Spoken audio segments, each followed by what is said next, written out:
everyone I have interviewed that is very much like you, community focused, know their why, know their purpose. Their family is behind them. Yeah. Is that pillar of strength as well, so that they can soar and really impact and make that difference. So you know what, it's amazing, and really let's get into this. I first want to talk about your national recognition. How does that feel to be receiving that? And Um, maybe talk a little bit about that for you. What does that mean? How did that come about?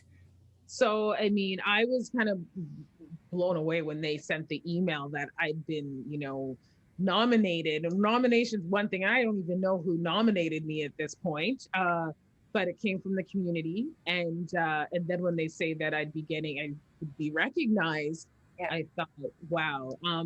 Tracy, and to be completely transparent and honest, it was a humbling feeling, but at the same time, it was like, to be recognized, to see that people are recognizing the work that you do. And I'm kind of a behind the scenes person. Like, I do the work, but I like to make the impact, and it's not about me, it's about the people I'm helping. And it was a good feeling. It was very good feeling, because sometimes, and I don't know if you get this, what we're doing sometimes can be like a thankless kind of, but it's not about the thanks. It's just, you're Yeah. trying to see change happen and impact happen. So humbling, I will always say that. And it was a good recognition. I think, given the year we've had, Mhm. um, it was even that much more impactful.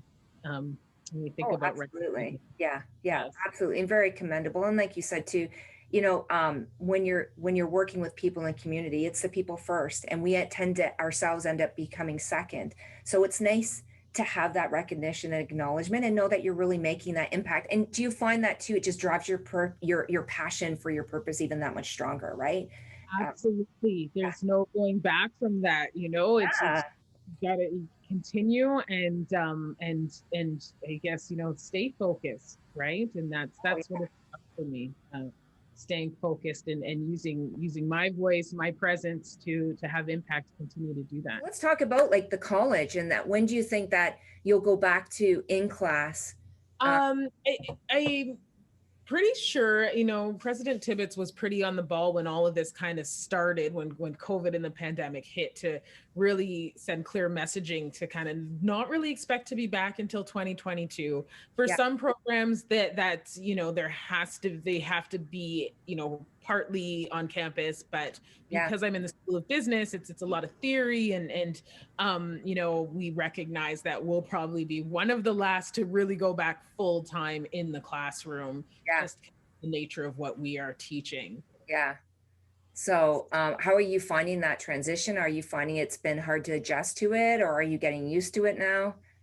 So I was used to it because, I mean, I'm a perpetual student. So a lot of Yeah, the stuff I do has been remote anyway. So it was an easier transition.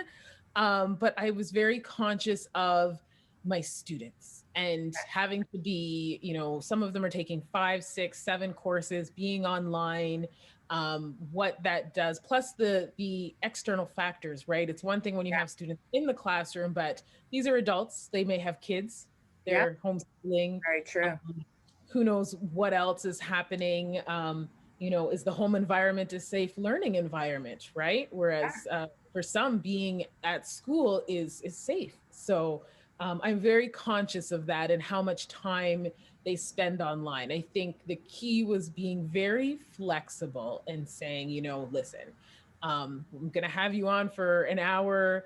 If you need me to stay on later for one-on-ones because you didn't grasp something enough, then I'll be around for that. But giving them the flexibility to say, okay, I'm giving you something that if we were in class, you'd need to be done by the end of class, but you've got a few extra days, right? Because Yeah, I just don't know what the external factors are, right? With that, I mean, it could be any level, but I know with adults, some are working and whatever the case may be, yeah. right? So it's definitely kind of pivoting the business and kind of making sure you're supporting the students, but also being able to still meet the goal, right? Of being able to educate and get that whole program done within your timeline too. I imagine that can be quite challenging, right? Absolutely. The messaging that I've had to do consistently is just, we're getting through this together, right?